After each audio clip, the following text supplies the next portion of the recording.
السلام علیکم ورحمۃ اللہ وبرکاتہ۔ الحمدللہ رب العالمین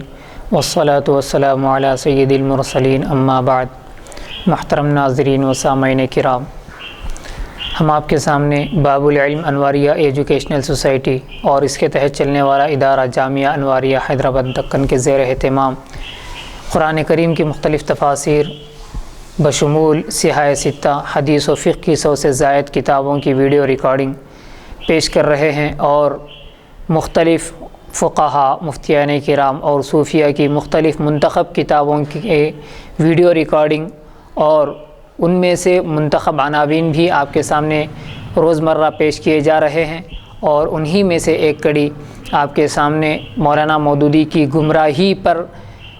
جو عبارتیں لکھی گئی ہیں وہ آپ کے سامنے پیش کر رہے ہیں۔ اس سے پہلے کچھ نشستیں آپ کے سامنے آ چکی ہیں، ابھی اگلی نشست ہے جو آپ کے سامنے پیش کی جا رہی ہے۔ مولانا یوسف لدھیانوی صاحب رحمۃ اللہ علیہ نے چند چیزوں میں مولانا مودودی کو ایک نشانہ بنایا ہے، اور انہیں مولانا مودودی کس طرح گمراہ لگتے ہیں وہ مولانا یوسف لدھیانوی صاحب رحمۃ اللہ علیہ نے بیان کیا ہے، جن میں سے 5ویں بات یہ ہے: جب پوری امت کے اکابر مولانا مودودی اور ان کے نیاز مندوں کے اعتماد و احترام سے محروم ہوئے، ان کے نیاز مندوں یعنی مولانا مودودی کی پیروی کرنے والے اور ان کے ماننے والے، تو جب پوری امت کے اکابر یعنی بڑے بڑے علماء، بڑے بڑے بزرگ حضرات مولانا مودودی اور ان کے نیاز مندوں کے اعتماد یعنی ان کے بھروسے اور ان کے احترام سے محروم ہوئے، تو ان کے ذریعے اور واسطے سے جو اسلامی علوم ہم تک پہنچے، یعنی جن اکابر سے جو علوم، جو علم، جو باتیں ہم تک پہنچی ہیں، ان پر اعتماد کیسے ممکن تھا؟ یعنی ان کو اعتماد کرنا اس پر ممکن نہیں تھا۔ چنانچہ مولانا نے علوم اسلامی میں سے ایک ایک کا نام لے کر اس پر بے اعتمادی کا اظہار فرمایا، یعنی مولانا مودودی نے جتنے علوم ہم تک پہنچے تھے اکابر کے ذریعے، ان میں نقص نکالنا شروع کیا۔ اپنے نیاز مندوں کے ذہن میں یہ بات خوب اچھی طرح راسخ کر دی، یعنی ان کے ماننے والوں کے ذہنوں میں بالکل اچھی طرح سے یہ بات داخل کر دی کہ تمام اسلامی علوم میں نئے اجتہاد کی ضرورت ہے۔ اجتہاد کے سلسلے میں ہم نے اس سے پہلے کی نشست میں بھی تفصیل سے آپ کے سامنے بیان کیا ہے۔ علم تفسیر کے بارے میں وہ لکھتے ہیں، یہاں سے مولانا مودودی کی عبارت نقل کی جا رہی ہے، فرماتے ہیں کہ قرآن کے لیے کسی تفسیر کی حاجت نہیں ہے، یعنی قرآن کے لیے کسی بھی طرح کی تفسیر کی کوئی ضرورت نہیں ہے۔ ایک اعلیٰ درجے کا پروفیسر کافی ہے، یعنی کوئی بھی پروفیسر اس کی تفسیر کر سکتا ہے، اس کی تشریح بیان کر سکتا ہے۔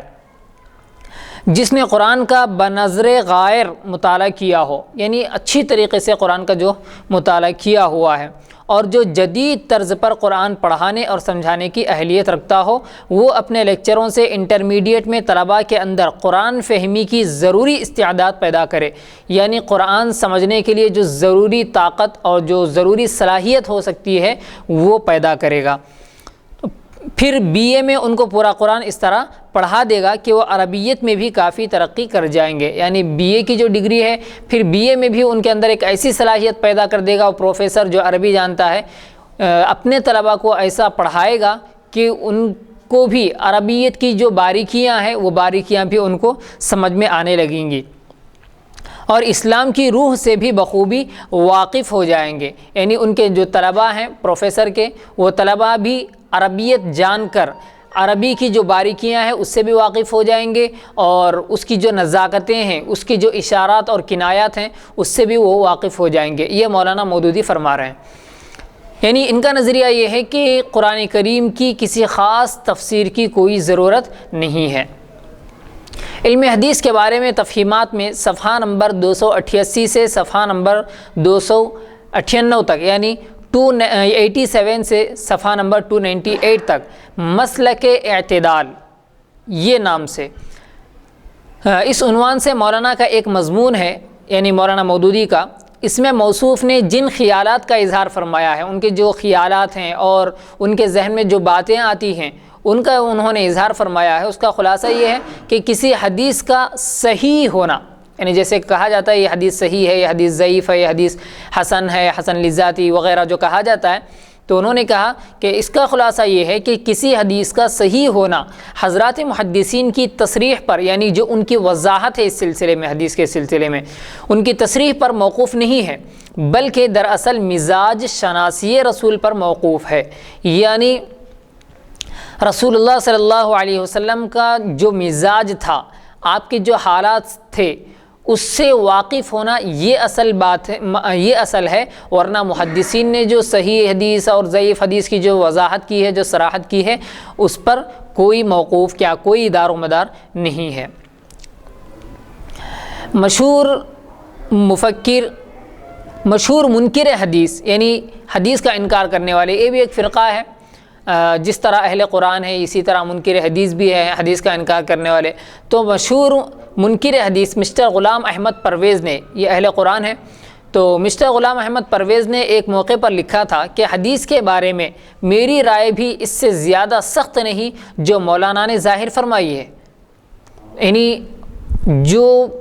حدیث کا منکر ہے، حدیث کا انکار کرنے والا ہے، حدیث کو نہ ماننے والا ہے، ایسا شخص بھی مولانا مودودی کے خلاف یہ بات کہہ رہا ہے کہ حدیث کے بارے میں میرا وہ خیال نہیں ہے اور ایسا میں نے نہیں لکھا ہے جیسا کہ مولانا مودودی نے لکھا ہے، جو خود اپنے آپ کو ایک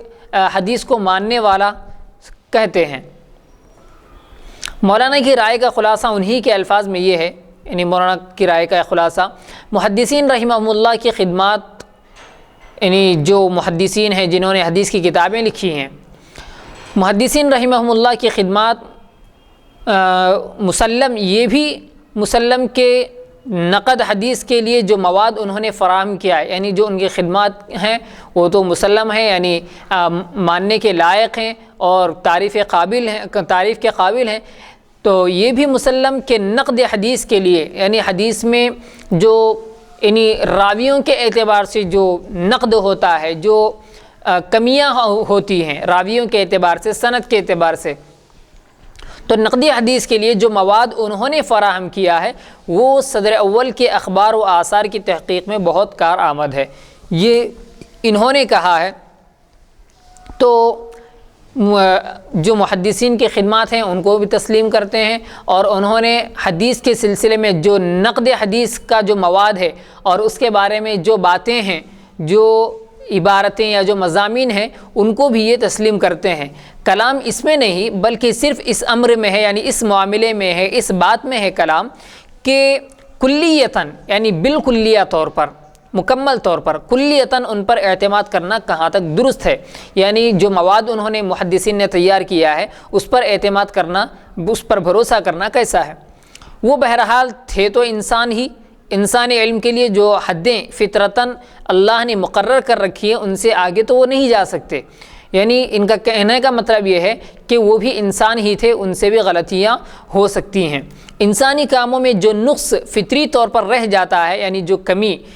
فطری طور پر رہ جاتا ہے، اس سے تو ان کے کام محفوظ نہ تھے۔ یعنی کہنے کا مطلب ان کا یہ ہے کہ محدثین نے بھی حدیثوں میں غلطیاں کی ہیں، اور انہوں نے جو نقد حدیث کے لیے جو مواد تیار کیا ہے اور جو قوانین بنائے ہیں، جو قانون بنایا ہے، وہ یعنی اس میں بھی غلطیاں ہیں۔ پھر آپ کیسے کہہ سکتے ہیں کہ جس کو وہ صحیح قرار دیتے ہیں وہ حقیقت میں بھی صحیح ہے؟ یہ کہتے ہیں مولانا مودودی۔ چونکہ مولانا کو صحابہ کرام رضوان اللہ علیہم سے خاص عقیدت ہے، اس لیے وہ صحابہ کرام پر جرح کا کوئی نہ کوئی موقع تلاش کر لیتے ہیں۔ یہاں پر جو خاص عقیدت ہے کا جو لفظ ہے یہ تنزیہ طور پر ہے، کیونکہ مولانا مودودی بارہا صحابہ پر تنقید کرتے ہیں، صحابہ کے لیے کوئی نہ کوئی نقص کا بہانہ تلاش کرتے ہیں، کوئی کمی نکالنے کا بہانہ تلاش کرتے ہیں، اس لیے انہوں نے یہاں پر بھی وہی کہا۔ احادیث کا مدار، یعنی اس کی جو بنیاد ہے، احادیث کی بنیاد چونکہ راویوں پر ہے، یعنی جو اس کو روایت کرتے ہیں ان پر ہے، اور حدیث کے سب سے پہلے راوی چونکہ صحابہ اکرام رضوان اللہ علیہم اجمعین تھے، اس لیے حدیث کے سلسلے سند کو مشکوک کرنے کے لیے، یعنی حدیث کی جو سند ہے اس میں شک پیدا کرنے کے لیے دیگر راویان حدیث کے علاوہ، یعنی جو دوسرے اور لوگ ہیں صحابہ کے علاوہ یا خود صحابہ، تو دیگر راویان حدیث کے علاوہ خود صحابہ اکرام پر خاک اڑانا ضروری تھا، یعنی ان پر عیب لگانا ضروری تھا، ان پر مٹی اچھالنا ضروری تھا۔ چنانچہ مولانا لکھتے ہیں، اول تو روات کی سیرت، یعنی راویوں کی سیرت، ان کے احوال، ان کے سوانح زندگی اور ان کے حافظہ اور ان کی دوسری باطنی خصوصیات کے متعلق بالکل صحیح علم حاصل ہونا مشکل۔ دوسرے خود وہ لوگ جو ان راویوں کے متعلق رائے قائم کرنے والے تھے انسانی کمزوریوں سے مبرہ نہ تھے، یعنی انسانی جو کمزوریاں ہیں ان کمزوریوں سے وہ بھی پاک نہیں تھے۔ یعنی یہاں پر مولانا نے دونوں کو نشانہ بنایا۔ ایک تو یہ کہا کہ راوی بھی انسان تھے، ان کے اندر بھی غلطیوں کا مادہ تھا، وہ بھی غلطیاں کر سکتے تھے، اور ان کی اچھائیاں جنہوں نے دیکھی ہیں یعنی دیکھنے والے تو وہ بھی انسان تھے۔ ہو سکتا کہ روات کے جو حالات لکھے ہیں، راویوں کے جو سوانح زندگی لکھے ہیں، تو ان سے بھی کوئی غلطی ہوئی ہو کہ انہوں نے برائی کو اچھائی سمجھ بیٹھا ہو، تو گویا انہوں نے یہاں پر راویوں پر بھی عیب نکالا اور اسی طرح ان کے حالت لکھنے والوں میں بھی عیب نکالے۔ انہوں نے یہ لکھا ہے صفحہ نمبر 292 اور 293 میں۔ اس ضمن میں آگے لکھتے ہیں، ان سب سے بڑھ کر عجیب بات یہ ہے کہ بسا اوقات یعنی کبھی کبھی صحابہ رضی اللہ عنہم پر بھی بشری کمزوریوں کا غلبہ ہو جاتا تھا۔ یہ مولانا مودودی لکھتے ہیں صحابہ کی تنقید کرتے ہوئے، کھلے طور پر نہیں لیکن انسان کی آڑ لے کر وہ کہتے ہیں کہ صحابہ رضی اللہ عنہم سے بھی ایک بشر ہونے کی وجہ سے، ایک انسان ہونے کی وجہ سے تو انسان کی جو کمزوری ہے وہ ان کے ایمان پر غالب آ جاتی اور وہ ایک دوسرے پر چوٹیں کر جایا کرتے تھے۔ یعنی جو چوٹ کہا جاتا ہے غلطی اور اسی طرح گناہ وغیرہ جو بھی ہوتا ہے انسان سے وہ کیا کرتے تھے۔ یہ انہوں نے لکھا ہے صفحہ نمبر 294 یعنی 294 پر۔ چونکہ مولانا کے نزدیک یعنی مولانا مودودی کے نزدیک علم حدیث لائق اعتبار نہیں، یعنی حدیث کا جو علم ہے وہ قابل اعتبار نہیں ہے، اس پر اعتماد نہیں کیا جا سکتا جب تک کہ وہ ان کی مزاج شناسی رسول پر پورا نہ اترے۔ اس لیے وہ صحیح مستند اور پوری امت کے مسلمہ احادیث تک کو بلا تکلف ٹھکرا دیتے ہیں۔ یعنی خود کو منکر حدیث تو نہیں کہتے لیکن حدیث کو ماننے والے یہ اپنے لیے کہہ کر وہ صحابہ اکرام رضوان اللہ علیہم اجمعین کو تنقید کا نشانہ بناتے ہیں اور احادیث میں بھی وہ بہت ساری حدیثوں کو ٹھکرا دیتے ہیں، بلکہ حدیث کو وہ صحیح اور مستند یعنی جس حدیث کو مانا جاتا ہے یا جس حدیث کو راوی کی وجہ سے یا سند کے اعتبار سے ترک کر دیا جاتا ہے، چھوڑ دیا جاتا ہے، تو اس کا مدار وہ صحیح اور مستند پر نہیں کرتے ہیں بلکہ مزاج شناسی رسول یعنی رسول اللہ صلی اللہ علیہ وسلم کا جو مزاج تھا، آپ کا جو حال تھا، اس کو پہچاننے کو اس کا مدار بناتے ہیں کہ کس نے یعنی کس صحابی نے کس شخص نے رسول اللہ صلی اللہ علیہ وسلم کے مزاج کو اچھی طریقے سے پہچانا پھر اس کے بعد بیان کیا تو وہ حدیث قابل سند ہوگی اور اس پر عمل بھی کیا جائے گا، یہ کہتے ہیں۔ تو اس لیے وہ صحیح مستند اور پوری امت کی مسلمہ یعنی مانی ہوئی تسلیم کی ہوئی احادیث تک کو بلا تکلف ٹھکرا دیتے ہیں، یعنی ساری امت نے بھی اس حدیث کو مان لیا تو مولانا مودودی اس کو مانتے نہیں ہیں۔ اس کی متعدد مثالیں میرے سامنے ہیں مگر طوالت کے خوف سے یعنی مضمون لمبا ہو جانے کے ڈر سے ان کو قلم انداز کرتا ہوں۔ علم تفسیر و حدیث کے بعد یعنی تفسیر اور حدیث کا جو علم ہے، اس کے جو قوانین ہیں، جو اس کے اصول ہیں، ان کے بعد علوم اسلامیہ میں سب سے اہم اور عظیم الشان علم فقہ ہے یعنی مسائل کا۔ اس سے تو مولانا کو اس حد تک نفرت ہے کہ بعض اوقات وہ اس پر دوزخ کی وعیدیں تک سنا دیتے ہیں، جو کہ علم حدیث اور علم تفسیر کے بعد سب سے اہم علم ہے اور جس پر احکام میں شریعت کہ جو فروعی مسائل ہیں یعنی احادیث اور قرآن سے نکلنے والے جو مسائل ہیں وہ علم فقہ کہلاتا ہے۔ اس علم فقہ سے مولانا مودودی کو نفرت ہے، یہاں تک کہ بعض اوقات وہ اس پر دوزخ کی وعید تک سنا دیتے ہیں۔ کیا کہتے ہیں؟ لکھتے ہیں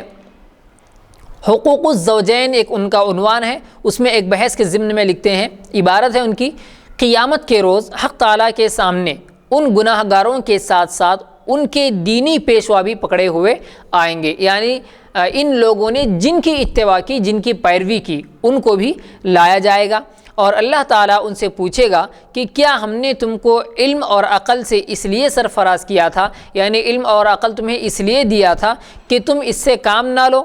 کیا ہماری کتاب اور ہمارے نبی کی سنت تمہارے پاس اس لیے تھی کہ تم اس کو لیے بیٹھے رہو اور مسلمان گمراہی میں مبتلا ہوتے رہیں؟ یہ ان کی عبارت ہے۔ پھر آگے فرماتے ہیں ہم نے اپنے دین کو یسر بنایا تھا، یعنی آسان بنایا تھا۔ یہ ایک بہت بڑا ایجنڈا ہے اور بہت بڑی سازش ہے یہ یسر کی۔ تو انہوں نے لکھا ہے ہم نے اپنے دین کو یسر بنایا تھا، تم کو کیا حق تھا کہ اسے عسر بنا دو، یعنی مشکل بنا دو۔ ہم نے دین کو آسان بنایا اور تم نے اس کو مشکل کر دیا، مسائل میں لوگوں کو الجھا کر، مسائل میں جو پیچیدہ چیزیں ہیں ان کو بتا کر اور سختی نکال کر تم نے امت کے لوگوں کو کیوں گمراہ کیا، کیوں ان کے لیے دین کو مشکل بنا دیا۔ ہم نے قرآن اور محمد صلی اللہ علیہ وسلم کی پیروی کا حکم دیا تھا، یعنی ان کی اتباع کرنے کا حکم دیا تھا۔ تم پر یہ کس نے فرض کیا کہ ان دونوں سے بڑھ کر اپنے اسلاف کی پیروی کر لو؟ یہ یعنی کس طرح یہاں پر یہ بات بتانا چاہتے ہیں کہ اسلاف کی پیروی، یعنی جو ہمارے اکابر علماء ہیں اور جو ہمارے ائمہ مجتہدین ہیں، جو ہمارے اولیاء اور ہمارے جو بزرگان دین ہیں، ان کی بات ہم نہ مانیں۔ اس لیے یہ ساری چیز بیان کر رہے ہیں کہ اللہ تعالیٰ قیامت کے دن ایسے لوگوں کو بھی لائیں گے جنہوں نے پیروی کی، اور ایسے لوگوں کو بھی لائے گا جن کی پیروی کی گئی۔ تو ان سے یہ سوال کیا جائے گا کہ ہم نے قرآن کو نازل کیا اور رسول اللہ صلی اللہ علیہ وسلم کی باتوں کو آپ کے سامنے رکھا، پھر بھی تم نے اپنے اسلاف کی پیروی کیوں کی؟ ہم نے ہر مشکل کا علاج قرآن میں رکھا تھا، تم سے کس نے کہا کہ قرآن کو ہاتھ نہ لگاؤ اور اپنے لیے انسانوں کی لکھی ہوئی کتابوں کو کافی سمجھو؟ اس باز پرس کے جواب میں، یعنی یہ جو سوالات ہو رہے ہیں اور یہ جو پوچھ ہو رہی ہے، اس کے جواب میں امید نہیں کہ کسی عالم دین کو کنز الدقائق، جو فقہ کی ایک مستند کتاب اور علم فقہ کی جانی مانی کتاب ہے، ہدایہ، یہ بھی فقہ کی ایک یعنی علم فقہ کی بہت مشہور اور مستند مقبول کتاب ہے، اور عالمگیری کے مصنفین کے دامنوں میں پناہ مل سکے گی۔ یعنی مولانا مودودی یہ ان لوگوں سے خطاب کر رہے ہیں جنہوں نے پیروی کی علماء کی، تو ان سے یہ کہہ رہے ہیں کہ اگر کل قیامت کے دن اس طرح آپ سے سوال کیے جائیں گے تو پھر اس کے جواب میں آپ کو نہ کنز الدقائق کام آئے گی جو فقہ کی کتاب ہے، نہ ہدایہ کام آئے گی، اور نہ فتاوی عالمگیری آپ کے لیے کام آئے گی، اور نہ ان کتابوں کے لکھنے والے مصنفین آپ کے وہاں پر کوئی مدد کر سکیں گے۔ البتہ جہلا کو جواب دہی کرنے کا یہ موقع ضرور مل جائے گا، یعنی جن کے پاس کوئی علم نہیں ہے، بالکل نادان اور ناواقف ہیں، ان کے لیے جواب دینے کا یہ ایک ان کے پاس ایک گنجائش ہے جواب دینے کی۔ وہ کیا کہیں گے؟ دیکھیے کس طرح گمراہ کرتے ہیں۔ ربنا انا اطعنا سادتنا وکبراءنا فاضلونا السبیل ربنا آتهم ضعفین من العذاب والعنهم لعنا کبیرا۔ یہ سورہ احزاب کی روایت ہے، انہوں نے اس کو لکھا ہے حقوق الزوجین صفحہ نمبر 98 یعنی 98 پر۔ مولانا کی یہ پوری عبارت اسلاف امت اور فقہائے امت کے بارے میں، یعنی جو امت کے بڑے بڑے فقہا فقیہ گزرے ہیں امت کے بارے میں، ان کی قلبی کیفیت کا آئینہ ہے، یعنی ان کے دل میں جو باتیں تھیں اکابر امت کے بارے میں اور فقہائے امت کے بارے میں جو باتیں تھیں، اس کا ایک آئینہ ہے، گویا کہ وہ اپنے دل کی بات یا اپنے دل کی بھڑاس باہر نکال رہے ہیں۔ اس کے ایک ایک لفظ سے بغض و نفرت کی وہ کیفیت ٹپک رہی ہے جو کسی مسلمان کو ادنا مسلمان سے بھی نہیں ہو سکتی، چاہے جائے کہ اسلاف امت سے ہو۔ یعنی ایک مسلمان کو، ادنا مسلمان کو ایک دوسرے ادنا مسلمان سے بھی اتنی نفرت نہیں ہو سکتی جتنا کہ مولانا مودودی یہاں پر اسلاف سے مسلمانوں کے درمیان ایک نفرت کی فضا پھیلا رہے ہیں، اور خود ان کے دل میں جو اسلاف کی نفرت ہے یا احادیث کے بارے میں ان کا جو خیال ہے اس کو وہ بیان کر رہے ہیں۔ قرآن کریم کی جو 2 آیتیں مولانا نے اس مقام پر لکھی ہے، یعنی ربنا انا اطعنا سادتنا وکبراءنا فاضلونا السبیل اور ربنا آتهم ضعفین من العذاب ولعنهم لعنا کبیرا، یہ جو 2 آیتیں انہوں نے لکھی ہیں وہ کفار کے بارے میں ہے۔ وہ قیامت کے دن خدا کے حضور یہ کہیں گے کہ یا اللہ، ہم کو انبیاء علیہ السلام کی دعوت پر لبیک کہنے سے، یعنی ان کی دعوت کو قبول کرنے سے ہمارے سرداروں اور بڑوں نے روکا تھا، اور ہم ان کے زیر اثر تھے، یعنی کیونکہ ہم غلام تھے، ان کی رعایا میں ہم تھے، اس لیے ہم نے ان کی بات مانی اور انہوں نے جیسا جیسا کہا ہم نے ویسا ویسا کیا. انہوں نے بت پرستی کرنے کے لیے کہا تو ہم نے بت پرستی کی, اور ہم نے ان کو رب ماننے کے لیے انہوں نے کہا تو ہم نے ان کو رب مان لیا, جیسا کہ خود فرعون نے کہا انا ربکم الاعلی وغیرہ. جو بھی حالت ہیں تو یہ کفار اور مشرکین کے اقوال ہیں, اور وہ کل قیامت کے دن کہیں گے کہ اے اللہ ہم نے اپنے بڑوں یعنی اپنے جو بڑے کافر ہیں ان کی باتوں کو ہم نے مانا اور تیری پیروی نہیں کی. یہ وہ لوگ کہیں گے. اس لیے اصل قصور ان کا ہے, یعنی بڑے کفار کا, بڑے مشرکوں کا. انہیں دوہرا عذاب دیجیے, یعنی ان کو ڈبل عذاب دیجیے, اور ان کو سخت لعنت کا مورد بنائیے. یہاں پر وَلْعَنْهُمْ لَعْنًا كَبِيرًا, یعنی آپ ان پر ایک بڑی لعنت بھی بھیجیے.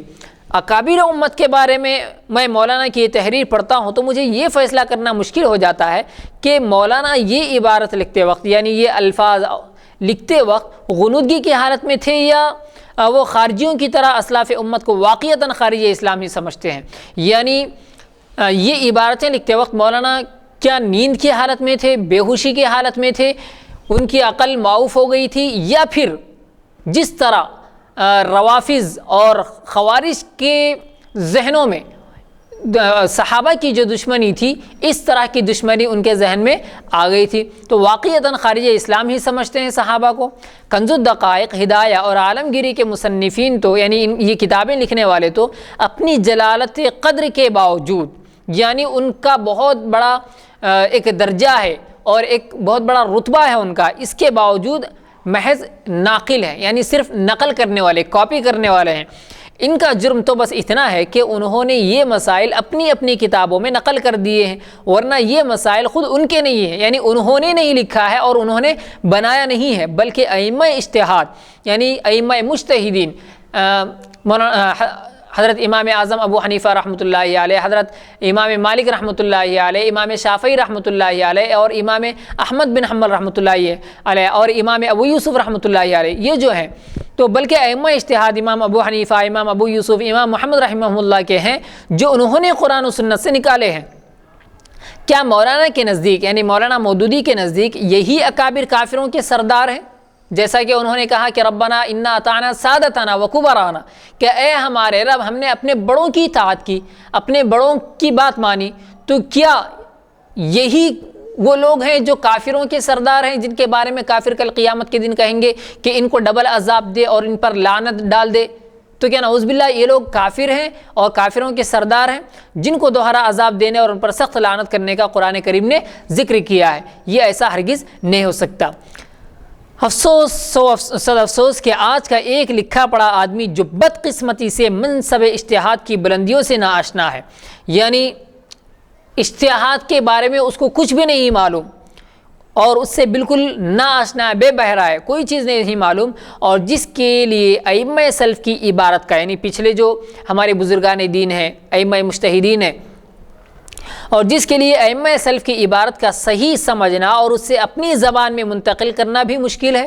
یعنی اگر آپ عربی نہیں جانتے, اگر اس کا ترجمہ کر کے اسی کی کاپی کر کے ایک دوسری زبان میں آپ کے سامنے پیش کیا جا رہا ہے تو وہ چیز پیش کرنے والا آپ کی نظر میں کافر ہو گیا. تو یہ بھی مشکل ہے اس کے لیے, وہ امت کے ائمہ اجتہاد کو کافروں کے سرداروں میں شامل کر دیتا ہے. کیوں؟ محض اس لیے کہ اسے اپنی رائے کی تائید میں یعنی اس کا جو خیال ہے وہ اس کی تائید میں یعنی اس کے فیور میں, اس کی تائید میں ائمہ اجتہاد کا کوئی فتویٰ نہیں ملتا. انصاف کیجئے, کیا عقل اور دانش کی روح سے صرف اتنی بات اس بات کا جواز پیدا کر دیتی ہے؟ یعنی صرف اتنا سا کہ ایک کتاب سے دوسری کتاب میں نقل کر دیا گیا, تو اتنی چھوٹی سی بات سے کیا یہ بات جائز ہو سکتی ہے کہ اکابر امت کو اتنی بڑی گالی دے ڈال دی جائے, یعنی اتنی بڑی گالی دے دی جائے ان کو, یا کافروں کا سردار کہا جائے؟ یہ بالکل جائز نہیں ہے. تو میں قبل ازیں بتا چکا ہوں, یعنی پہلے یہ بات آپ کو بتائی گئی ہے کہ اس علم نما جہل کے درمیان, یعنی یہ لگتا تو ہے کہ یہ علم ہے لیکن یہ سراسر جہالت ہے اور نادانی ہے, ناواقفیت ہے یہ. تو اس علم نما جہل کے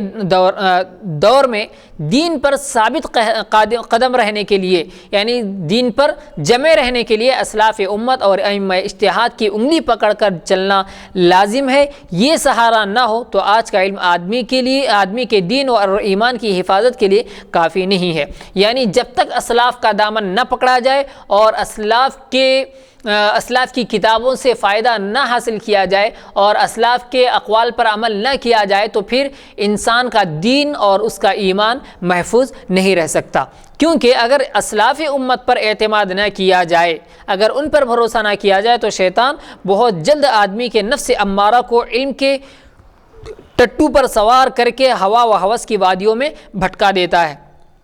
نفس امارہ یعنی جیسا کہ آپ جانتے ہیں کہ نفس کی کئی قسمیں ہیں، ان میں سے جو سب سے برا نفس ہے نفس امارہ ہے، جس کا قرآن میں بھی ذکر ہے وما ابرئ نفسی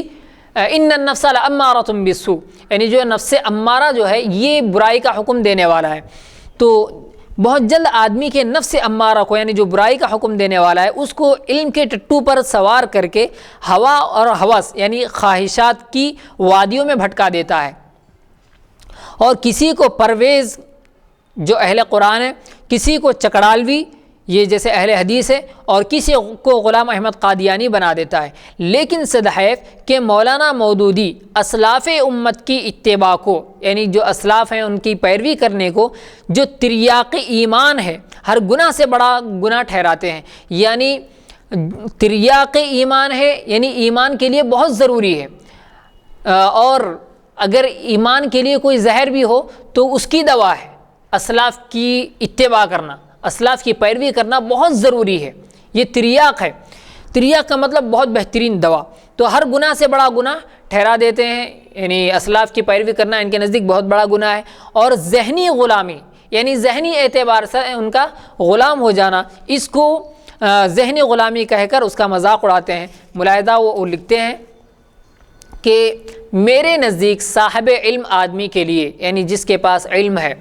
اس آدمی کے لیے تقلید ناجائز، یعنی پیروی کرنا اسلاف امت کی جائز نہیں ہے اور گناہ ہے، بلکہ اس سے بھی کچھ شدید تر چیز ہے، مگر یہ یعنی اس سے بھی زیادہ سخت چیز ہے۔ پہلے تو انہوں نے کہا کہ جائز نہیں ہے، پھر کہا کہ گناہ ہے، پھر کہا کہ اس سے بھی بڑھ کر چیز ہے، یعنی گناہ سے بڑھ کر اگر ان کے پاس کوئی چیز ہو سکتی ہے تو وہ بھی چیز ہے ان کے نزدیک اسلاف امت کی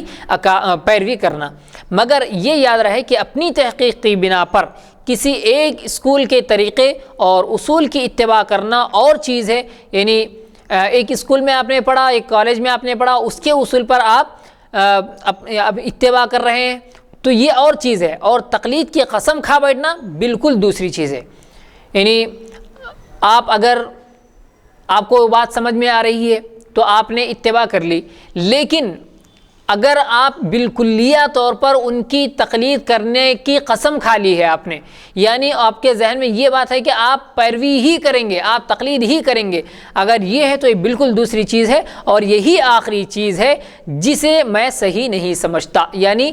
کسی کی متعین طور پر، مقررہ طور پر تقلید کرنا، یہ مولانا مودودی کہتے ہیں کہ یہی ناجائز ہے، گناہ ہے، بلکہ گناہ سے بھی بڑھ کر ہے۔ یہ انہوں نے لکھا ہے رسائل و مسائل میں صفحہ نمبر 244 یعنی 244 پر، جلد نمبر 17 ہے، اور طبع سوم یعنی 1957 میں یہ شائع ہوئی ہے۔ مولانا کی یہ رائے بھی خود رائے ہے، یعنی خود انہوں نے اپنی طرف سے لکھا ہے، اور اس غلط رائے کا اصل منشا اور اصل مقصد یہ غلطی ہے کہ مولانا ہر حرف خواں کو صاحب علم سمجھتے ہیں۔ یعنی کسی کو تھوڑا سا بھی علم ہے اور تھوڑا بہت پڑھنا جانتا ہے، ہر حرف خواں کو، یعنی ہر حرف خواں کو مطلب ہجے سے بھی جو پڑھ لیتا ہے اس کو بھی صاحب علم سمجھتے ہیں، اور تھوڑا بہت بھی جس کے پاس علم ہے وہ اس کو صاحب علم یعنی علم والا آدمی اس کو سمجھتے ہیں، اور اس کے لیے تقلید کو ناجائز اور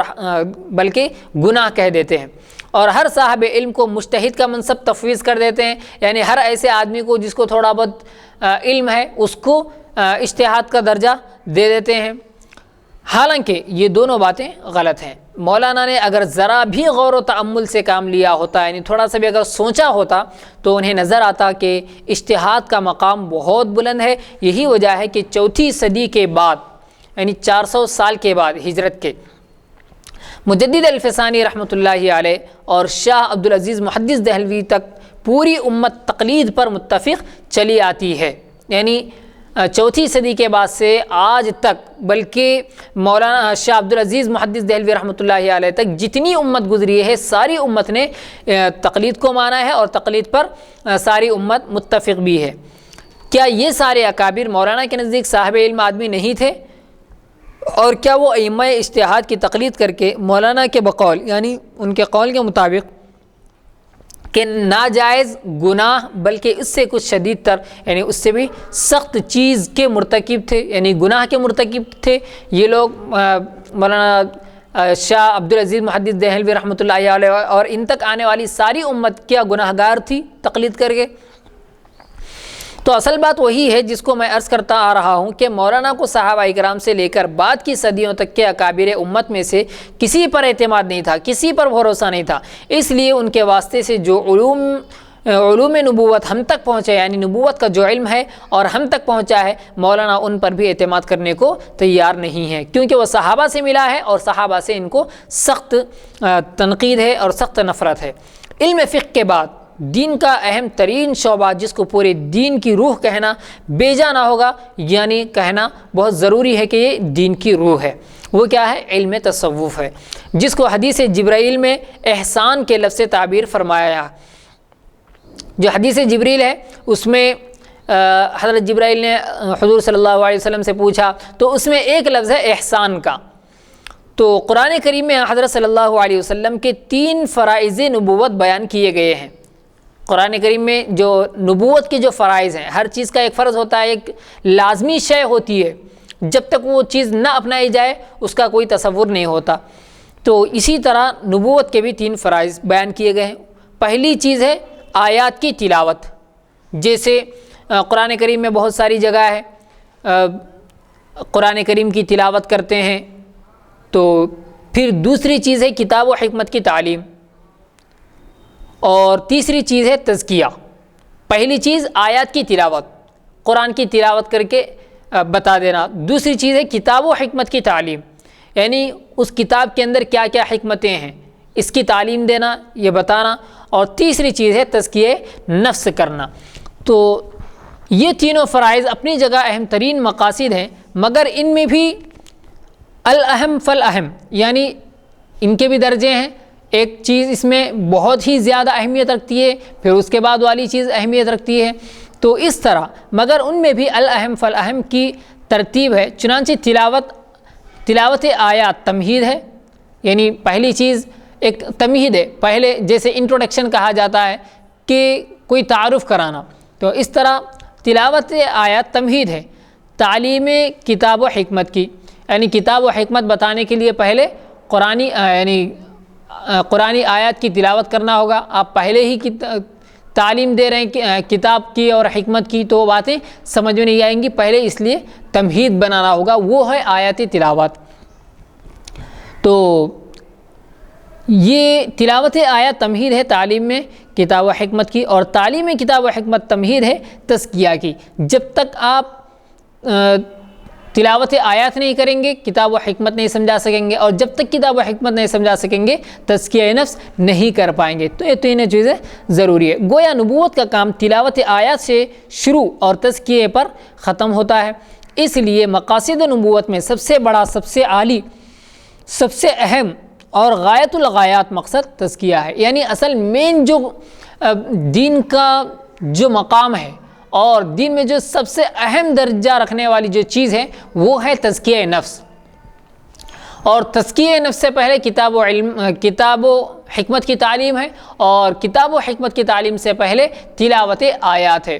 لیکن اصل مقصد کیا ہے؟ وہ تزکیہ نفس ہے۔ اس کو سمجھنے کے لیے کتاب و حکمت کی تعلیم ضروری ہے، اور اس کو سمجھنے کے لیے تلاوت آیات ضروری ہے۔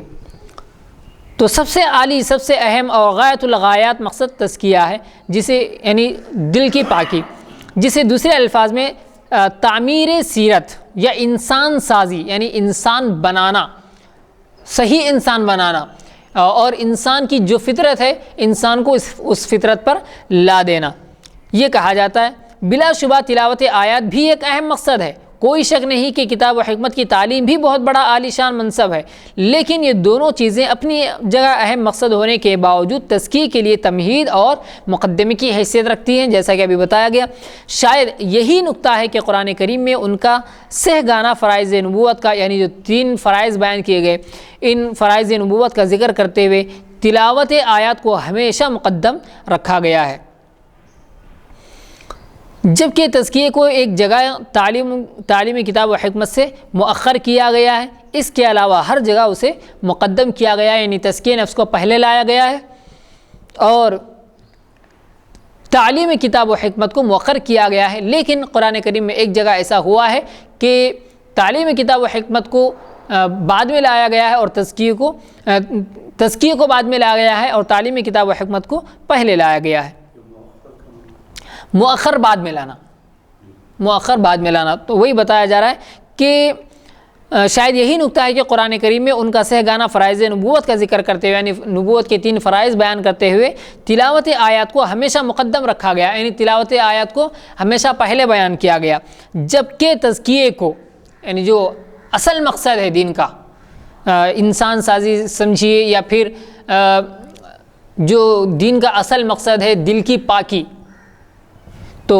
وہ جبکہ تزکیے کو ایک جگہ تعلیم کتاب و حکمت سے، یعنی پہلے بتایا گیا کہ تلاوت آیات پہلی چیز ہے اور تعلیم کتاب و حکمت دوسری چیز ہے، اور اصل چیز ہے تزکیہ نفس۔ تزکیہ نفس تک پہنچنے کے لیے تعلیم کتاب و حکمت ضروری ہے، تعلیم کتاب و حکمت تک پہنچنے کے لیے تلاوت آیات ضروری ہے۔ تو ایک جگہ قرآن کریم میں ایسا ہوا ہے کہ جبکہ تزکیے کو ایک جگہ تعلیم کتاب و حکمت سے مؤخر کیا ہے، یعنی بعد میں بیان کیا ہے، ورنہ کئی مقامات پر تزکیہ پہلے آیا ہے اور تعلیم کتاب و حکمت بعد میں،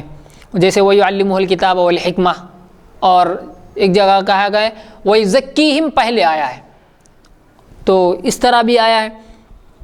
اس کے علاوہ ہر جگہ اسے مقدم یعنی پہلے لایا گیا ہے۔ یہ اشارہ ہے کہ تلاوت آیات کے بغیر نبوت کے کام کا تصور ہی نہیں کیا جا سکتا، یعنی آیتوں کو تلاوت کیے بغیر آپ نبوت کا مقصد سمجھ ہی نہیں سکتے اور نبوت کا جو کام ہے وہ کر ہی نہیں سکتے۔ اور یہ کہ علوم نبوت کا اول، آخر اور مبدا و غایت تزکیہ ہے، یعنی تلاوت آیات بھی تزکیہ ہے، تعلیم کتاب و حکمت بھی تزکیہ ہے اور تزکیہ بھی تزکیہ ہے، کیونکہ تینوں کا مقصد وہیں پہنچنا ہے۔ حضرت صلی اللہ علیہ وسلم کی ذات گرامی بیک وقت، یعنی ایک ہی وقت میں ان تمام فرائض کی متکفل تھی، یعنی یہ سارے فرائض آپ انجام دیا کرتے تھے۔ پہلے قرآن کی آیت تلاوت فرماتے، پھر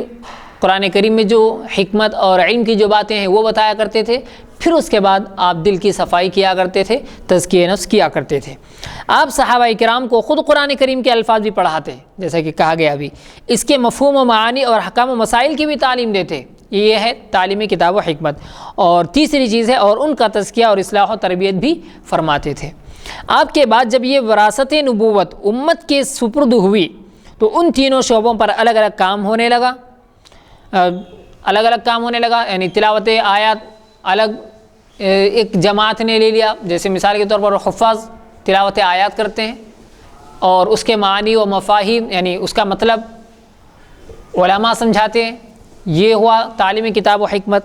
اگرچہ اکابر امت میں بہت سی ہستیاں ایسی بھی ہوئی ہیں جو بیک وقت تینوں کی جامع تھی، یعنی بہت سے ایسے بزرگ بھی گزرے ہیں جو تلاوت آیات بھی انہوں نے کیا، تعلیم کتاب و حکمت بھی کی اور تزکیہ نفس بھی کیا، مگر عام طور پر تلاوت آیات کا شعبہ ایک مستقل جماعت نے سنبھالا۔ جیسا کہ میں نے ابھی کہا، تعلیم کتاب و حکمت کے مختلف نو شعبوں کے الگ الگ رجال کار پیدا ہوئے، یعنی تعلیم کتاب و حکمت کے لیے بھی مختلف لوگ پیدا ہوئے اور انہوں نے بھی اپنے اپنے طور سے کام کیا، اور ایک جماعت اصلاح و تربیت اور تزکیہ نفوس کی، یعنی تزکیہ نفس کی خدمت میں لگ گئی۔ جن اکابر امت نے اپنے آپ کو اس تیسرے شعبے کے لیے وقف کر دیا، یعنی تزکیہ نفس کے لیے جو وقف کر دیا، وہ صوفیاء کرام اور پیران طریقت کے نام سے معروف ہوئے، اور ان کا شعبے کا نام سلوک و تصوف ٹھہرا۔ یعنی تلاوت آیات کی جو جماعت ہے وہ حفاظ، قراء وغیرہ ہیں، اور جو تعلیم کتاب و حکمت کے ہیں وہ علماء، فقہا اور اسی طرح ائمہ مجتہدین یہ لوگ ہیں مفسرین، محدثین وغیرہ ہیں. اور دوسری جو یعنی سب سے آخری جو چیز ہے وہ تزکیہ نفس کا دور ہے اور تزکیہ نفس کا مسئلہ ہے. تو اس کو ایک جماعت نے سنبھالا ہے جس کو صوفیہ کہا جاتا ہے یا پیران طریقت، یعنی طریقت کے بہت بڑے بزرگ ان کو کہا جاتا ہے. اس کے بھی مختلف درجات ہیں، وہ اپنی جگہ ہیں. تو ان کے شعبے کا نام کیا ہے؟ سلوک و تصوف،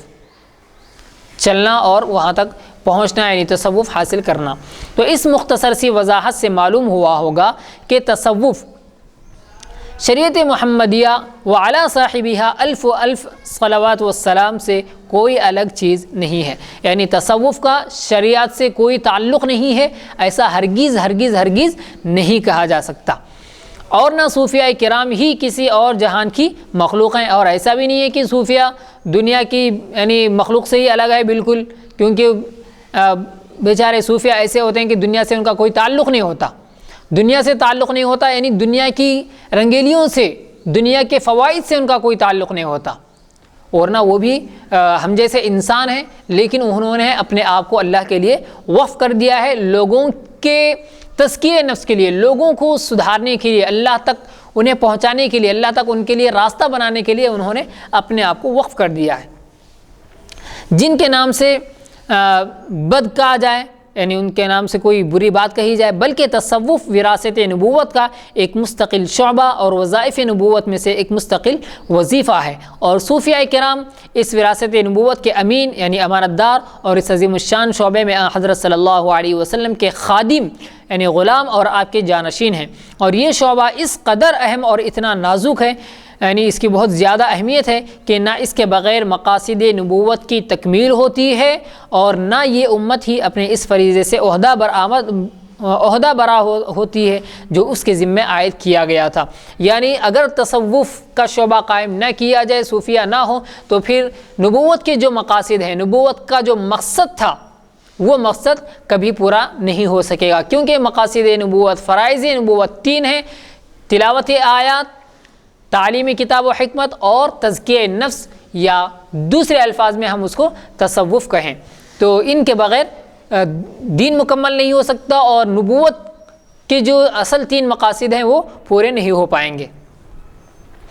حضرات صوفیہ کرام پوری امت کی جانب سے تشکر و امتنان اور یعنی ان کا شکر ادا کیا جائے، ان کا احسان مانا جائے اور جزائے خیر کے مستحق ہیں کہ انہوں نے اس نازک ترین فریضے کو سنبھالا.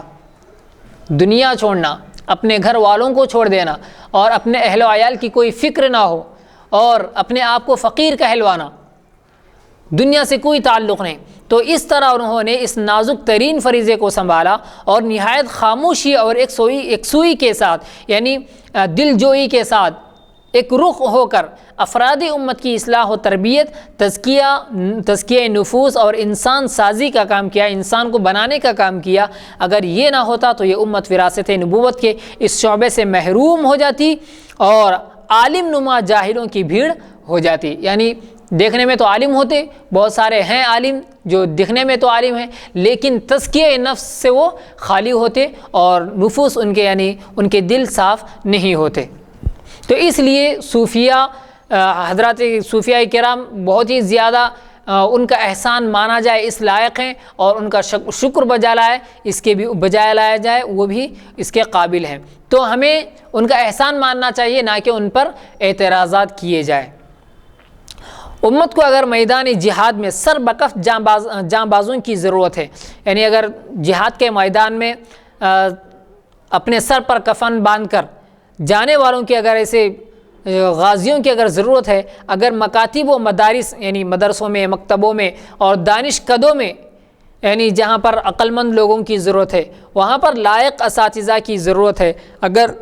ایوان عدالت میں عدل پرور یعنی عدل کو ماننے والے قاضیوں اور ججوں کی ضرورت ہوتی ہے، اگر سائنس اور ٹیکنالوجی کے شعبے میں تحقیق کرنے والوں کی ضرورت ہے، اگر ہر شعبے زندگی کو زندہ و توانا رکھنے کے لیے الگ الگ متخصصین یعنی الگ الگ اسپیشلسٹ سمجھیے، ہر فیلڈ کا جو اسپیشلسٹ ہوتا ہے اس کی ضرورت ہے، تو یقیناً انسان سازی کے کارخانوں میں انسانوں کو انسان بنانے والوں کی ضرورت ہے. تو گویا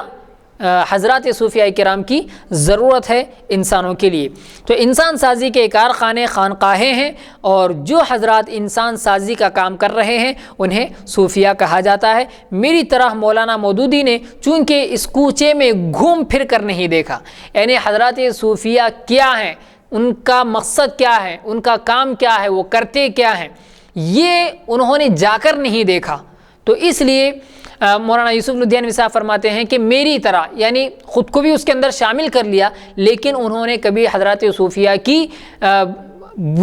برائی نہیں کی، ان کے بارے میں کوئی بری بات نہیں کی، لیکن چونکہ انہوں نے بھی جا کر نہیں دیکھا، تو اسی طرح مولانا مودودی نے بھی ان کی تحقیق کیے بغیر اور اسی طرح ان کے بارے میں کچھ معلومات کیے بغیر، ان کے پاس نہ جا کر، ان کے مقاصد خود ان کی زبانوں سے نہ جان کر ان کے لیے بری باتیں شروع کر دیں، برائیاں کرنا شروع کر دیا۔ تو وہی فرما رہے ہیں ادھر بدقسمتی سے زمانے کی فضا کچھ ایسی ہے کہ دنیا کو انسان کے گرد و پیش، یعنی اطراف میں، اس کے آگے پیچھے پھیلی ہوئی چیزوں کی ضرورت تو نظر آتی ہے، مگر خود انسان کی انسانیت کو ایک بے ضرورت چیز سمجھ لیا گیا ہے۔ تو اس طرح یعنی یہ بات بہت ہی زیادہ غلط ہے کہ آپ کسی کی تحقیق کیے بغیر اس کے بارے میں اچھا یا برا کہہ دیں، جیسا کہ حدیث میں بھی آیا ہے کہ انسان کے لیے جھوٹا ہونے کے لیے صرف اتنا کافی ہے کہ وہ بغیر تحقیق کے کوئی بات کہہ دے۔ معاشرے کی باتوں میں یہ تو صرف جھوٹا ہونے کے لیے کافی ہے کہ وہ بغیر تحقیق کے کوئی بات کہہ دے تو وہ جھوٹا ہو جاتا ہے، لیکن اگر بغیر تحقیق کے کسی کے بارے میں اگر وہ کہتا ہے تو یہ بہتان ہے، اور بہتان بہت بڑا گناہ ہے، بہتان بہت بڑا گناہ ہے، جھوٹ بھی گناہ ہے، لیکن جھوٹ کا جو تعلق ہے وہ خود اس جھوٹے اور اللہ سے تعلق ہے۔ اگر وہ اس سے اللہ سے معافی مانگ لے گا تو جھوٹ کا گناہ اس کا معاف ہو جائے گا، لیکن بہتان جو اس نے لگایا ہے یہ حقوق العباد میں یہ بات آتی ہے، پہلے اس سے جا کر معافی مانگے پھر اللہ سے معافی مانگے، تو یہ حقوق العباد میں آتا ہے، لہذا جھوٹ سے بھی یہ بڑا گناہ ہے بہتان لگانا۔ تو اس لیے عام ذہن یہ بن گیا ہے کہ صوفیاء کرام اور ان کی خانقاہیں دنیا کی سب سے زیادہ بے ضرورت چیز ہے، کیونکہ جا کر تحقیق نہیں کرتے، معلوم نہیں کرتے کہ ایک کارخانے کس لیے بنائے گئے ہیں، یہاں پر کیا کام ہوتا ہے، آپ کا مقصد کیا ہے، کوئی تحقیق نہیں کی جاتی، اور دھڑلے سے اپنے زبان سے کہہ دیتے ہیں کہ یہ صوفیاء بیکار لوگ ہیں اور ان کا کوئی کام نہیں ہوتا، بلا وجہ کے خانقاہیں بنائے بیٹھے ہوئے ہیں۔ آخر اس ترقی کے دور میں انہوں نے انسان سازی کی فیکٹریاں کیوں کھول رکھی ہیں؟ زمانے کی اس فضا سے متاثر ہو کر، یعنی زمانے کا جو فی الحال جو ماحول چل رہا ہے، اس ماحول سے متاثر ہو کر مولانا مودودی بھی صوفیاء کرام سے بے حد ناراض ہیں، اور وہ علم تصوف کا ایسا مذاق اڑاتے ہیں جس کی توقع کم از کم کسی عالم دین سے تو نہیں کی جا سکتی۔ یعنی ایک عالم دین تو ایک ایسا مذاق نہیں اڑایا سکتا۔ عام عوام کی بات اور ہے، وہ تو خیر عالموں کا بھی مذاق اڑاتی ہے، حفاظ کا بھی مذاق اڑاتی ہے، اور ایک جو عام دیندار ہے اس کا بھی مذاق اڑاتی ہے۔ یہ تو عالم ہے جو صوفیاء کا مذاق اڑا رہے ہیں، ایسی توقع ان سے نہیں رکھی جا سکتی تھی۔ وہ سمجھتے ہیں کہ جس نے قرآن و حدیث کے نقوش پڑھ لیے، یعنی جو الفاظ ہیں صرف سیاہی سے جو لکھے ہوئے ہیں، یہ جو نقوش پڑھ لیے اس کی اصلاح آپ سے آپ ہو جاتی ہے،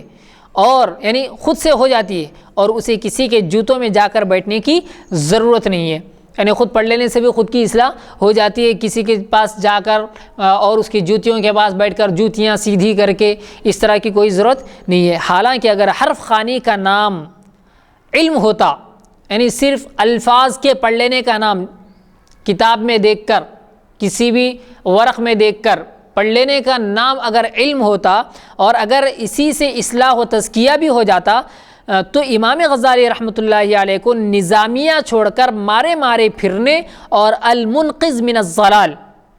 یعنی گمراہی سے بچنے والا، تو المنقذ من الضلال میں اپنی سرگزشت لکھنے کی ضرورت نہ ہوتی، یعنی ان کے جو حالات انہوں نے لکھے ہیں اور جو پریشانیاں اپنی لکھی ہیں، اس کے لکھنے کی ان کو کوئی ضرورت نہ پڑتی۔ اگر علم صرف خاندان کا نام ہوتا تو آج کے مغربی مستشرقین مولانا سے زیادہ وہ عالم کہلانے کے مستحق تھے۔ یعنی علم اگر صرف پڑھنے کا نام ہوتا تو یہ خواندن لفظ ہے فارسی کا، خواندن یعنی پڑھنا، ریڈنگ ایک الگ چیز ہوتی ہے اور ریسیپشن ایک الگ چیز ہوتا ہے، جیسے ریسائٹیشن یعنی تلاوت کرنا ایک الگ چیز ہے. تو صرف اگر پڑھنے کا نام اگر علم ہوتا تو یہ ساری چیزیں پیش نہ آتی. یورپ کے مستشرقین، مغربی مستشرقین مولانا سے زیادہ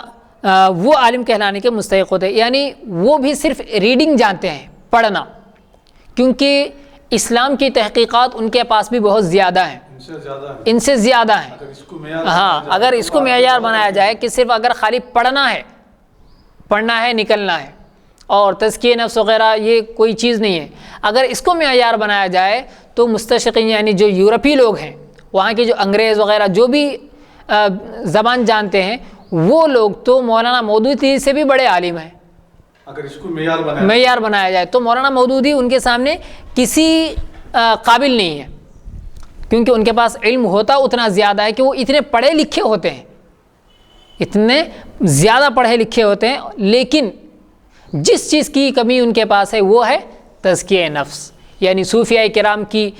کمی ہے اور ان کی خدمات کی وہاں پر کمی ہے. اور چھٹی بات، یعنی مولانا یوسف صاحب جس نظریے سے مولانا مودودی کو غلط سمجھتے ہیں وہ چھٹی بات ہے. چونکہ مولانا مودودی کی نظر میں پوری امت نالائق اعتماد، یعنی امت پر بھروسہ نہیں کیا جا سکتا، اس طرح ہے، اور اس کے ذریعے حاصل ہونے والے سارے علوم محل نقد و نظر تھے، یعنی دوبارہ اس پر نظر ڈالی جائے، نظر ثانی کیا جائے کہ کیا غلطیاں ہیں اور نقد کیا جائے کہ یہ چیز غلط ہے، یہ چیز صحیح ہے، اس طرح اور بھی نظر ڈالنا چاہیے. تو حاصل ہونے والے سارے علوم محل نقد و نظر تھے، اس لیے مولانا کو دین فہمی کے لیے یعنی دین سمجھنے اور سمجھانے کے لیے صرف اپنے علم و فہم یعنی اپنی سمجھ اور اپنی صلاحیتوں پر انحصار کرنا پڑا. وہ لکھتے ہیں، یعنی خود اپنی صلاحیت پر وہ اعتبار کر رہے ہیں، لکھتے ہیں خود، میں اپنا دین معلوم کرنے کے لیے چھوٹے یا بڑے علماء کی طرف دیکھنے کا محتاج نہیں ہوں، کسی عالم کی مجھے ضرورت نہیں ہے، بلکہ خود خدا کی کتاب اور اس کے رسول کی سنت سے معلوم کر سکتا ہوں کہ دین کے اصول کیا ہیں، اور یہ بھی تحقیق کر سکتا ہوں، صاف صاف الفاظ میں لکھتے ہیں کہ اور یہ بھی تحقیق کر سکتا ہوں کہ اس ملک میں جو لوگ دین کے علم بردار سمجھے جاتے ہیں، یعنی دین کا جھنڈا جن کے ہاتھ میں ہے، اس طرح وہ اپنے آپ کو بڑا سمجھتے ہیں، وہ کسی خاص مسئلے میں صحیح مسلک اختیار کر رہے ہیں یا غلط. اس لیے میں اپنی جگہ پر مجبور ہوں کہ جو کچھ قرآن و سنت سے حق پاؤں یعنی سچ پاؤں، صحیح پاؤں، اسے حق سمجھوں بھی اور اس کا اظہار بھی کر دوں. یعنی یہ اپنی رائے ہے اور یہ اپنی رائے لوگوں کے سامنے بیان کر رہے ہیں. یہ انہوں نے کہاں لکھا ہے؟ رویداد اجتماع جماعت اسلامی الہ آباد، ایک غالباً ایک پرچہ ہے، اور صفحہ نمبر 43 یعنی 43، ترجمان القرآن جو مئی 1947 عیسوی میں شائع ہوئی تھی، اس میں انہوں نے یہ لکھا ہے اپنا نظریہ، اس طرح لکھا ہے، یعنی کسی عالم کی مجھے ضرورت نہیں ہے. میں نے دین کو حال یا ماضی کے اشخاص سے سمجھنے کے بجائے، یعنی جو پیچھے گزرے ہیں ان سے سمجھنے کے بجائے، اور جو فی الحال ہیں پریزنٹ، تو وہ لوگ سے سمجھنے کے بجائے ہمیشہ قرآن و سنت ہی سے سمجھنے کی کوشش کی ہے. مولانا مودودی کہتے ہیں اس لیے میں نے کبھی یہ معلوم کرنے کے لیے کہ خدا کا دین مجھ سے اور ہر مومن سے کیا چاہتا ہے، یہ معلوم کرنے کی کوشش کی. مولانا مودودی نے یہ دیکھنے کی کوشش نہیں کہ فلاں اور فلاں بزرگ کیا کہتے ہیں اور کیا کرتے ہیں، یہ دیکھنے کی کبھی کوشش نہیں کی، بلکہ یہ کوشش کی کہ قرآن کیا کہتا ہے، حدیث کیا کہتی ہے، بلکہ صرف یہ دیکھنے کی کوشش کرتا ہوں کہ قرآن مجید کیا کہتا ہے اور رسول اللہ صلی اللہ علیہ وسلم نے کیا کہا. یہ بھی روداد جماعت اسلامی حصہ سوم صفحہ نمبر 102 طبع سوم مارچ 1963 میں یہ پرچہ شائع ہوا ہے. بغیر واسطہ اسلاف کے، یعنی اسلاف کے کسی واسطے کے بغیر، ڈائریکٹ، تو بغیر واسطہ اسلاف کے دین فہمی کی کوشش ہی، یعنی دین کو سمجھنے کی کوشش کرنا اسلاف کے واسطے کے بغیر، ان کو مانے بغیر، دراصل یعنی حقیقت میں ان تمام فتنوں کی جڑ ہے جو آج ہمارے گرد و پیش منڈلا رہے ہیں.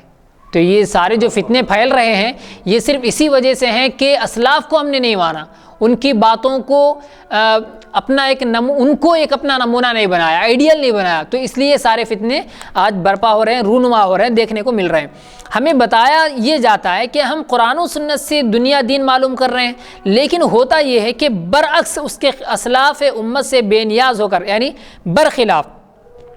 ہوتا یہ ہے کہ برعکس اس کے اسلاف امت سے بے نیاز ہو کر، یعنی ان کو چھوڑ کر لوگ قرآن و سنت کو معیار حق بنانے کے بجائے دراصل یعنی اصل میں اپنے فکر و فہم کو معیار حق قرار دیتے ہیں۔ مثلا مسٹر غلام احمد پرویز کا یہ دعویٰ ہے، اہل قرآن ہے، مسٹر غلام احمد پرویز کا یہ دعویٰ ہے، وہ کہتے ہیں کہ ان کے تمام نظریات کی بنیاد جو ان کا بیس ہے وہ کتاب و سنت پر ہے۔ پرویز صاحب حدیث کو نہیں مانتے، منکر حدیث ہیں، اہل قرآن ہیں، مگر سنت کو ماننے کا دعویٰ وہ بھی کرتے ہیں۔ قادیانی امت کا دعویٰ ہے کہ وہ جو کچھ کہتی ہے قرآن و سنت سے کہتی ہے، یعنی قرآن سے اور حدیث سے کہتی ہے، اور ٹھیک یہی دعویٰ مولانا مودودی کا بھی ہے۔ یہ بھی کہتے ہیں کہ قرآن سے اور حدیث سے ہم کہتے ہیں کہ جو کچھ لیتے ہیں بلا واسطہ، ڈائریکٹ اللہ کے رسول صلی اللہ علیہ وسلم سے بلا واسطہ قرآن و سنت سے لیتے ہیں۔ یہ تین فریق کون سے؟ مسٹر غلام احمد پرویز اور غلام احمد قادیانی کی جماعت اور مولانا مودودی، یہ تین فریق جو اپنے نظریات کے کتاب و سنت پر مبنی ہونے کا دعویٰ کرتے ہیں، یعنی یہ کہتے ہیں کہ ہمارے جو نظریات ہیں، ہمارے جو خیالات ہیں وہ قرآن و سنت کے ساتھ ہیں، قرآن و سنت سے ملے ہوئے ہیں، تو یہ جو دعویٰ کرتے ہیں لفظی طور پر قرآن و سنت کے ماننے سے ان میں سے کسی کو انکار نہیں۔ لفظی طور پر تو سب مان رہے ہیں قرآن و حدیث کو، سنت کو مان رہے ہیں۔ مسٹر غلام احمد پرویز جو سب سے بڑا اہل قرآن ہے، منکر حدیث ہے، حدیث کا انکار کرنے والا ہے، وہ کہتا ہے کہ میں اپنا جو فیصلہ کرتا ہوں قرآن و سنت سے کرتا ہوں۔ تو الفاظ ہیں لیکن اس پر عمل نہیں ہے، اور اپنے خیالات کو قرآن و سنت کے مطابق بنا بھی نہیں رہے، لیکن صرف الفاظ ہیں۔ اسی طرح تو لفظی طور پر قرآن و سنت کے ماننے سے ان میں سے کسی کو انکار نہیں ہے، لفظی طور پر تو سب مانتے ہیں۔ بحث یہ ہے کہ قرآن و سنت کے نام سے ہمارے سامنے جو کچھ پیش کیا جاتا ہے وہ صحیح ہے یا غلط؟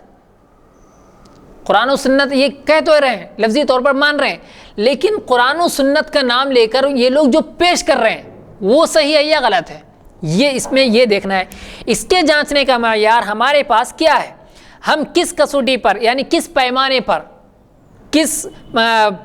پیرامیٹر کو لے کر پرکھ کر یہ کہہ سکتے ہیں کہ مولانا مودودی کے نظریات صحیح ہیں اور مسٹر پرویز اور قادیانی امت کے نظریات غلط ہیں؟ یہ کسوٹی اور یہ معیار اسلاف امت کا فہم ہے، یعنی امت کے اسلاف کا یہ سمجھنا ہے اور ان کی یہ سمجھ ہے، یعنی قرآن و سنت کا جو مفہوم سلف صالحین اور اکابر امت نے سمجھا وہ صحیح ہے، اور انہوں نے جو ایک لمبے عرصے کے بعد صحابہ کا دور گزر چکا، ائمہ مجتہدین کا دور گزر چکا، اسلاف امت کا دور گزر چکا، دوسرے اکابر کا امت گزر چکا، اب یہ ڈائریکٹ براہ راست بلا کسی واسطے کے حدیث سے اور رسول اللہ صلی اللہ علیہ وسلم سے اپنے خیالات جوڑ رہے ہیں، تو ہم کیسا کہیں کہ یہ صحیح ہے؟ تو ان کو صحیح کرنے کے لیے پہلے اکابر امت اور جو سلف صالحین گزرے ہیں ان کی باتوں کو دیکھنا پڑے گا کہ کیا ان تینوں کی باتیں، یعنی غلام احمد قادیانی، مسٹر غلام پرویز اور اسی طرح مولانا مودودی کی باتیں سلف صالحین کی باتوں سے مل رہی ہیں یا نہیں مل رہی۔ اگر مل رہی ہیں تو قرآن و حدیث سے ہیں، اگر نہیں مل رہی ہیں تو قرآن و حدیث کے خلاف ہے۔ تو یہ ہے اصل کسوٹی ان کی باتوں کو جانچنے کی۔ کیوں؟ اس لیے کہ سلف صالحین جو ہیں یہ، یعنی جو ہمارے پچھلے بزرگان دین، اولیاء کرام اور علماء کرام جو گزرے ہیں، تو یہ حضرات کا زمانہ ائمہ مجتہدین کے زمانے سے قریب ہے، ائمہ مجتہدین کا زمانہ تابعین کے دور سے قریب ہے، تابعین کا زمانہ صحابہ کے دور سے قریب ہے، اور صحابہ تو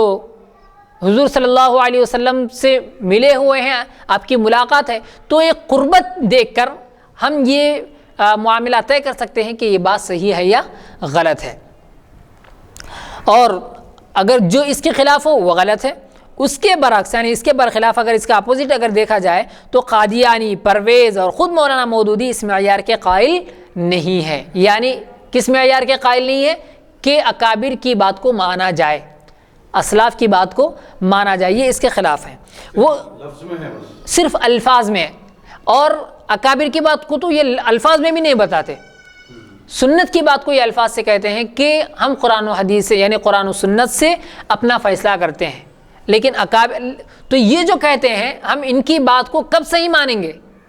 کیونکہ یہ سنت کا لفظ تو استعمال کر رہے ہیں کہ ہم اپنا فیصلہ قرآن و سنت سے کر رہے ہیں.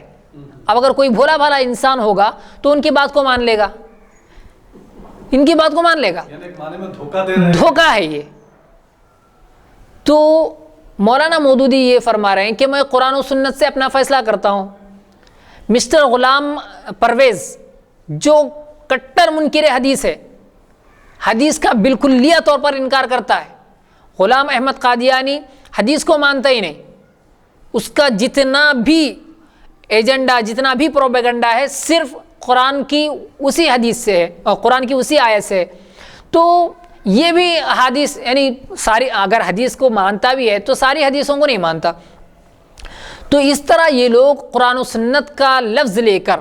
یہ نام لے کر امت کو گمراہ کر رہے ہیں. تو مولانا مودودی بھی قرآن و سنت کا لفظ لے کر اگر کوئی بات بتا رہے ہیں تو ان تینوں کی باتوں کو ہم حق کب سمجھیں گے؟